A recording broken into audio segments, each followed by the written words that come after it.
Baik, Assalamualaikum warahmatullahi wabarakatuh. Kami dari kelompok 1 ingin mempresentasikan tugas dari mata kuliah bisnis pengantar yang dibimbing oleh dosen kami, yaitu dosen Bapak Agung Triputranto. Dalam hal ini, kami dari kelompok 1 ingin mempresentasikan tugas kami yang berjudul Ruang Lingkup Bisnis. Dan kelompok 1 ini terdiri dari 2 orang.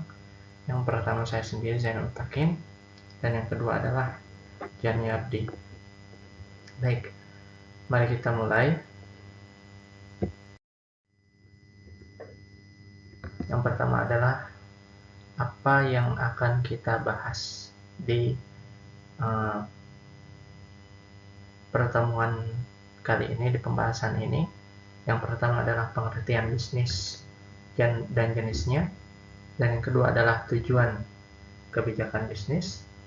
Yang ketiga adalah sistem perekonomian dan sistem pasar. Kemudian yang keempat adalah kesempatan bisnis atau usaha. Yang kelima adalah unsur-unsur penting aktivitas ekonomi. Yang keenam adalah hakikat bisnis, dan yang ketujuh adalah mengapa kita harus belajar bisnis. Baik, selanjutnya itu pengertian bisnis dan jenisnya. Baik, pengertian bisnis dan jenisnya. Di sini dimulai dari pengertian bisnis. Pengertian bisnis itu adalah kegiatan individu, perorangan atau kelompok dalam menyediakan barang atau jasa untuk memperoleh keuntungan. Jadi bisnis itu bisa dijalankan oleh satu orang atau per kelompok untuk mereka menyediakan barang untuk dijual atau menyediakan jasa untuk disewakan, ya. Kemudian faktor penunjang bisnis itu apa sih? Itu adalah modal dan kemudian reputasi, agar orang semua tahu kalau kita punya bisnis, baik itu dalam bentuk jasa atau menyediakan barang, penyediaan barang. Kemudian keahlian dalam mengolah bisnis agar tidak kolab, kemudian ilmu serta jaringan. Dan juga menurut Griffin dan Eber, di sini kami cantumkan apa sih pengertian bisnis, ya.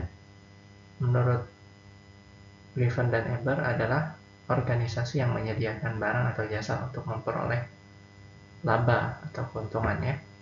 Kemudian menurut Uti kemudian menurut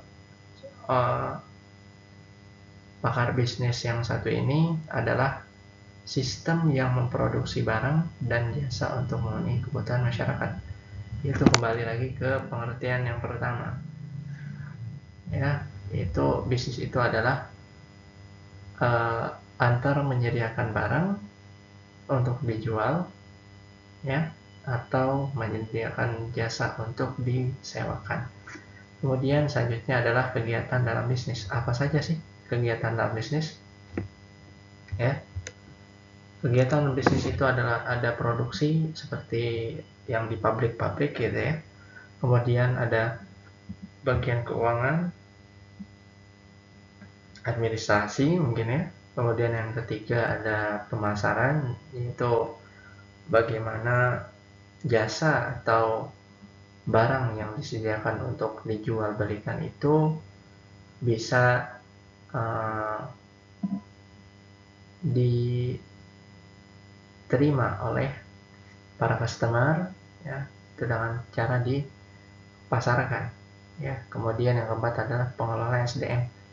Itu ibarat orang yang memasarkan barang atau jasa tersebut ke market atau ke pasaran-pasaran itu menggunakan pengelolaan SDM.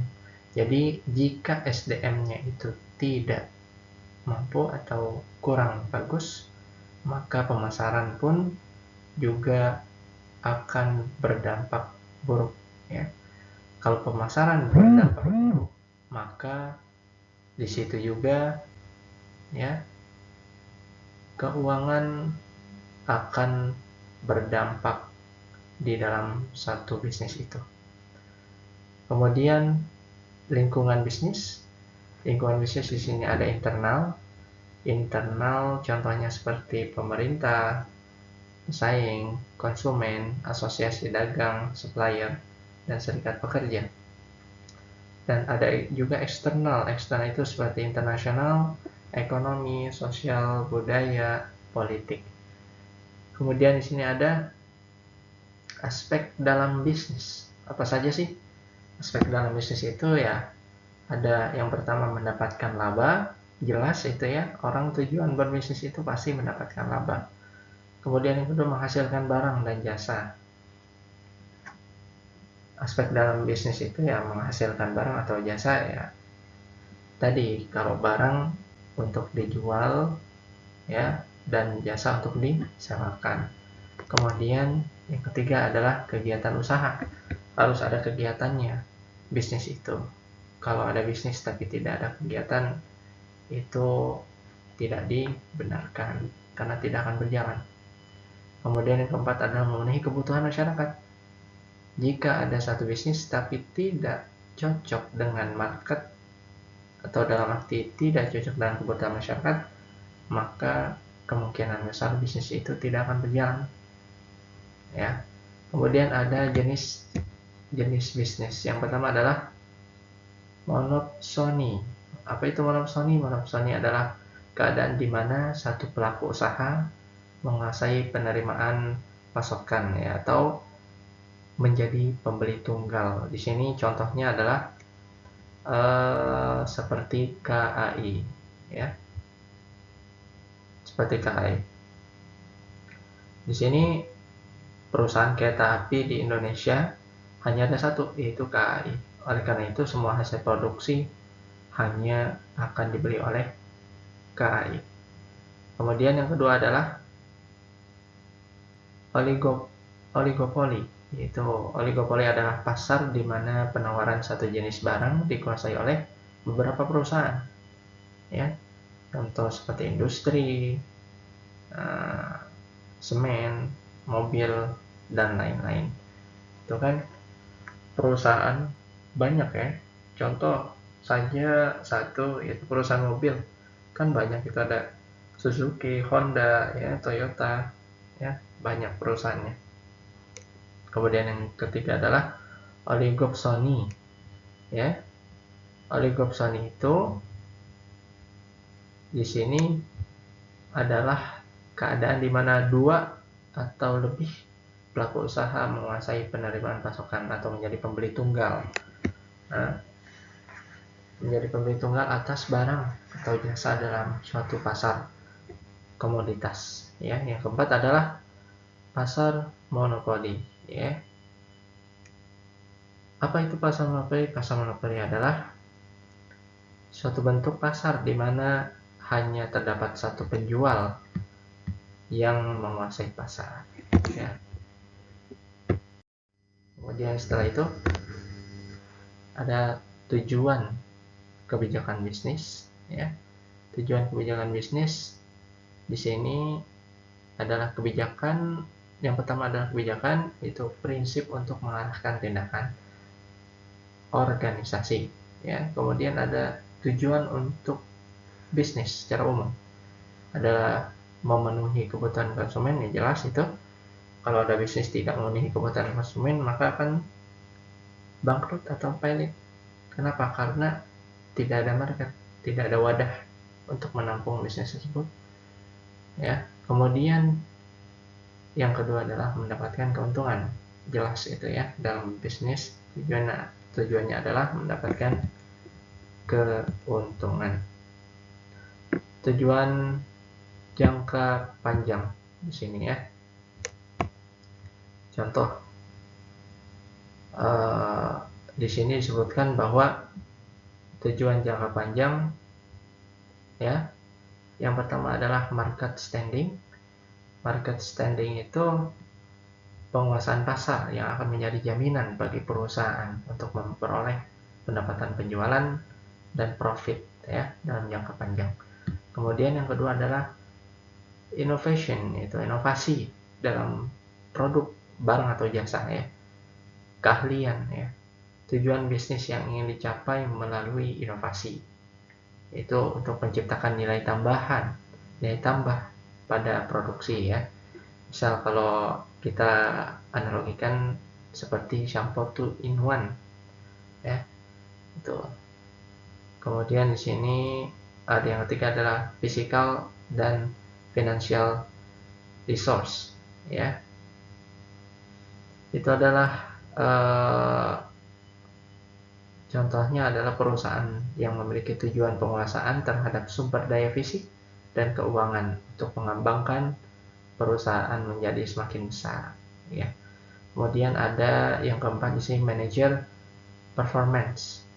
Manager performance itu adalah manajer yang merupakan orang yang secara operasional bertanggung jawab terhadap pencapaian tujuan organisasi, ya, untuk dapat mengelola perusahaan gitu dengan baik, ya. Kemudian ada worker performance, ya. Worker performance itu untuk kepentingan jangka panjang. Maka sikap para karyawan di sini, worker performance itu adalah para karyawan, ya, terhadap perusahaan dan pekerjaan yang perlu diperhatikan agar dapat bekerja dengan baik. Kemudian yang terakhir adalah public responsibility.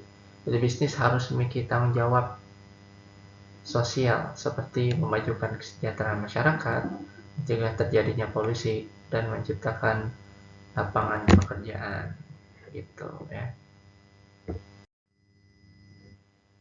Kemudian di sini ada sistem perekonomian dan sistem pasar.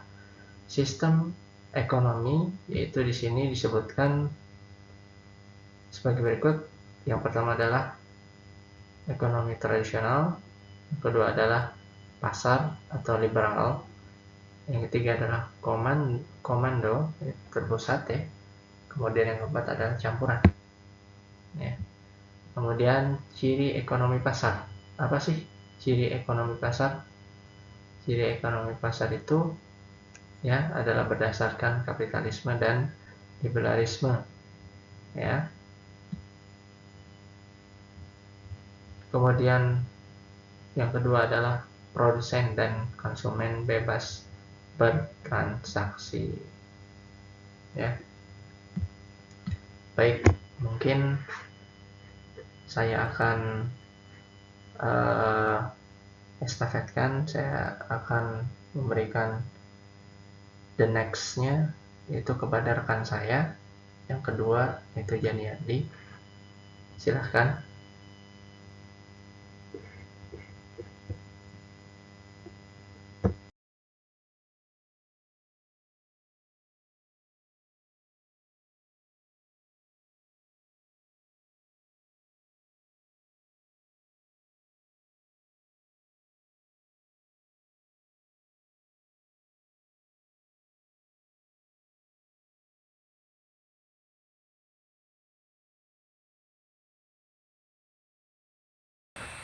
Assalamualaikum warahmatullahi wabarakatuh. Perkenalkan, saya Janiardi Handayanto dari kelompok 1. Saya akan melanjutkan presentasi tentang ruang lingkup bisnis, yaitu kesempatan bisnis atau usaha.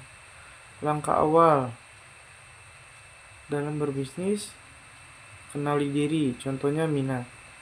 Apa sih minat yang kamu sukai? Misalnya properti, fashion, makanan, jasa rumah tangga, dan lain-lain. Dalam bisnis juga harus memiliki kemampuan manajerial, kemampuan pemasaran, kemampuan keuangan, kemampuan operasional, dan kemampuan inovasi. Dalam berbisnis juga kita harus memiliki kekuatan. Misalnya pasar yang berkembang, inovasi teknologi, perubahan tren, jaringan, atau kemitraan. Dalam berbisnis juga pasti mempunyai kelemahan. Yang pertama itu persaingan yang ketat, kurangnya pengalaman, sumber daya yang terbatas, dan risiko kegagalan. Keuntungan belajar bisnis. Prospek kerja luas. Peluang sukses tinggi. Tidak terbatas usia, gender, atau status. Cara belajar bisnis yaitu pendidikan formal, pelatihan atau seminar, forum bisnis, dan praktek langsung.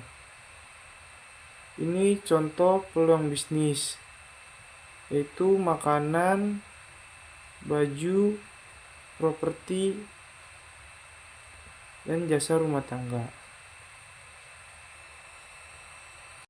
Unsur penting aktivitas ekonomi. Unsur utama itu uang. Sejarah uang, barter, uang baram, uang logam, uang kertas.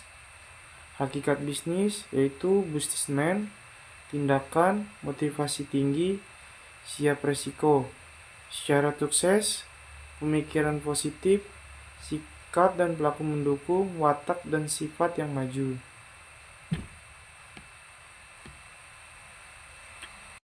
Mengapa harus belajar bisnis? Manfaat bisnis: memenuhi kebutuhan konsumen, menciptakan lapangan kerja, membuat dunia lebih baik. Keuntungan belajar bisnis: dikenal banyak orang, wawasan luas, belajar dari tokoh sukses. Yang terakhir, referensi berbisnis.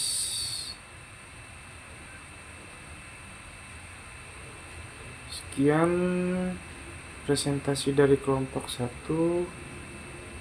Kurang lebihnya ucapkan terima kasih. Assalamualaikum warahmatullahi wabarakatuh.